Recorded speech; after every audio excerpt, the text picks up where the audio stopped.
सोचिए, जिंदगी भर बस काम ही करते रहना, यह ख्याल ही कैसा लगता है ना, थका देने वाला। पर अच्छी बात यह है कि इससे बचने का एक रास्ता है। आज हम बात करेंगे पैसिव इनकम बनाने के ऐसे 12 रास्तों की जो हमें मेहनत की इस रोज-रोज की दौड़ से आज़ादी दिला सकते हैं। तो शुरुआत करते हैं इस बहुत ही गहरी कहावत से। असल में यही आज के हमारे पूरे टॉपिक का सार है, उसका मूल मंत्र, कि अगर इनाम चाहिए तो पहले एक्शन लेना पड़ेगा। तो कमाई के हैं 2 मुख्य तरीके, और इन दोनों को समझना बहुत ही जरूरी है क्योंकि सारी कहानी आप कह सकते हैं यहीं से शुरू होती है। तो देखिए, एक्टिव इनकम ये तो सीधा साधा हिसाब है। समय दो, पैसा लो। जब तक ऑफिस जा रहे हैं सैलरी आ रही है, जिस दिन काम बंद उस दिन पैसा भी बंद, सिंपल। लेकिन दूसरी तरफ है पैसिव इनकम। यहाँ कहानी बिल्कुल अलग है। यहाँ एक बार जमकर मेहनत की जाती है, एक ऐसा सिस्टम खड़ा किया जाता है जो फिर लगातार पैसा बनाता रहता है, भले ही हम उस वक्त काम कर रहे हों या नहीं। अच्छा, इसको समझने का एक बहुत ही मजेदार तरीका है बाल्टी और पाइपलाइन की कहानी। सोचिए, एक्टिव इनकम का मतलब है रोज कुएं से पानी की बाल्टियां ढोकर लाना। जब तक बाल्टी ढोएंगे तब तक पानी मिलेगा, जिस दिन थक गए पानी बंद। वही पैसिव इनकम है एक पाइपलाइन बिछाने जैसा।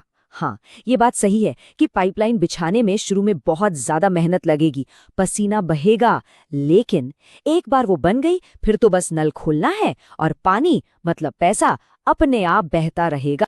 और जैसा कि महान वॉरेन बफे ने कहा है, सोते सोते पैसा कमाना कोई अच्छी बात नहीं, बल्कि ये तो फाइनेंशियल फ्रीडम की एक जरूरत है। यही है पैसिव इनकम की असली पावर। अब चलिए बात करते हैं पहले बड़े हिस्से की, डिजिटल इनकम स्ट्रीम्स। ये आज के जमाने के रास्ते हैं, काफी हद तक सुलभ हैं और इनमें पैसे से ज्यादा दिमाग और वक्त का इन्वेस्टमेंट लगता है। तो पहला आइडिया है वीडियो कंटेंट बनाना। YouTube जैसे प्लेटफॉर्म पर जब कोई वीडियो बनाता है तो वो विज्ञापनों, स्पॉन्सरशिप से लंबे समय तक कमाई दे सकता है। मतलब एक बार बनाया गया वीडियो सालों तक कमा कर दे सकता है। और ये मौका कितना बड़ा है, इसका अंदाजा लगाना है तो सुनिए, अगले सिर्फ 2 से 3 सालों में भारत में वीडियो देखने वालों की संख्या 45 करोड़ से बढ़ के 70 करोड़ होने वाली है। मतलब ये एक जबरदस्त तेजी से बढ़ता हुआ मार्केट है। जो भी कंटेंट क्रिएटर्स हैं उनके लिए ये किसी सुनहरे मौके से कम नहीं। दूसरा आइडिया है ब्लॉगिंग। ये एक ऐसा तरीका है जिसमें अच्छी और काम की जानकारी देकर पैसा कमाया जाता है। लोग हमेशा सर्च इंजन पर कुछ न कुछ ढूंढते रहते हैं और एक ब्लॉग उनके सवालों का जवाब बन सकता है। इस मौके के साइज को समझना हो तो जरा इस नंबर पर गौर कीजिए। हर दिन, आई रिपीट, हर दिन गूगल पर 850 करोड़ से ज्यादा सर्च होते हैं और हर एक सर्च एक मौका है कि कोई आपके ब्लॉग तक पहुंच जाए। ये मैदान बहुत बड़ा है। अब आते हैं एफिलिएट मार्केटिंग पर। सीधे शब्दों में कहें तो इसका मतलब है कस्टमर्स को सही प्रोडक्ट्स और सर्विसेज तक पहुंचाना और उस पर कमीशन कमाना। इसमें आप एक तरह से एक भरोसेमंद गाइड बन जाते हैं। और हाँ, ये कोई छोटा मोटा ट्रेंड नहीं है। ये इंडस्ट्री हर साल लगातार 10 से 20% की रफ्तार से बढ़ रही है, जो इसे एक भरोसेमंद और बढ़ता हुआ फील्ड बनाता है। हमारा चौथा डिजिटल आइडिया है ई कॉमर्स, यानी एक ऐसा ऑनलाइन स्टोर बनाना जो ज्यादातर ऑटो पायलट पर चले। ऑर्डर आने से लेकर शिपिंग तक सब कुछ सिस्टम संभालता है और वो सिस्टम आपके लिए काम करता है। और इसमें पोटेंशियल कितना है, अंदाजा लगाइए। भारत का ई कॉमर्स मार्केट अगले 3 सालों में 9 लाख करोड़ रुपए का होने वाला है। जी हाँ, 9 लाख करोड़। ये एक बहुत बड़ी लहर है जिस पर सही स्ट्रैटेजी के साथ सवारी की जा सकती है। और आखिर में 2 और शानदार डिजिटल आइडियाज। पहला, ऑनलाइन कोर्सेज बनाना। अपनी नॉलेज को एक बार रिकॉर्ड कीजिए और फिर उसे अनगिनत बार बेचिए। और दूसरा है स्टॉक मीडिया बेचना, जहां आपकी खींची तस्वीरें, वीडियोस या बनाया गया संगीत सोते सोते भी आपके लिए रॉयल्टी कमाता रहता है। चलिए, अब डिजिटल दुनिया से बाहर निकलते हैं और बात करते हैं नॉन डिजिटल इनकम स्ट्रीम्स की। ये थोड़े पारंपरिक रास्ते हैं और इनमें अक्सर समय से ज्यादा पैसे का निवेश जरूरी होता है।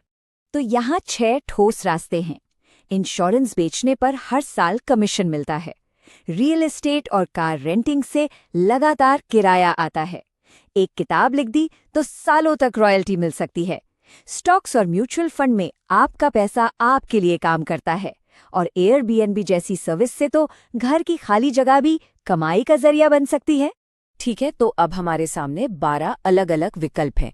सवाल ये उठता है कि इनमें से अपने लिए सही रास्ता चुने कैसे। चलिए इसका भी एक सिंपल तरीका देखते हैं। देखिए, इतने सारे ऑप्शंस देखकर थोड़ा कंफ्यूज होना तो नॉर्मल है, लेकिन घबराने की कोई बात नहीं है। एक बहुत ही सरल फ्रेमवर्क है जो इस उलझन को सुलझा सकता है। तो इसका जवाब मिलता है 3 आय के फ्रेमवर्क में। बहुत सिंपल है। पहला आय है इंटरेस्ट यानी रुचि। क्या इस काम में वाकई दिल लगता है? क्या इसमें मजा आता है? दूसरा आय है इन्वेस्टमेंट यानी निवेश। क्या इसके लिए जरूरी समय या पैसा लगाने को हम तैयार हैं? और तीसरा आय है इनकम यानी आय। क्या इससे जो कमाई होगी वो इतनी है कि उसके लिए मेहनत करने का मोटिवेशन मिले? जब कोई आइडिया इन तीनों सवालों का जवाब हाँ में दे दे, समझ लीजिए वही है सही रास्ता। तो अब जब हम अपनी इस चर्चा के आखिर में आ गए हैं, चलिए सबसे जरूरी बात को एक बार फिर से समझते हैं। एक बात हमेशा याद रखनी चाहिए, पैसिव का मतलब बिना मेहनत के बिल्कुल नहीं है। ये ठीक एक पेड़ लगाने जैसा है। पहले बीज बोना पड़ेगा, पौधे को पानी देना होगा, उसकी देखभाल करनी होगी और धैर्य रखना होगा। यही शुरुआती मेहनत बाद में जिंदगी भर के मीठे फल देती है। और ये बात हमें वापस उसी कहावत पर ले आती है जहां से हमने शुरू किया था। पैसा इंतजार कर रहा है कि हम कुछ करें।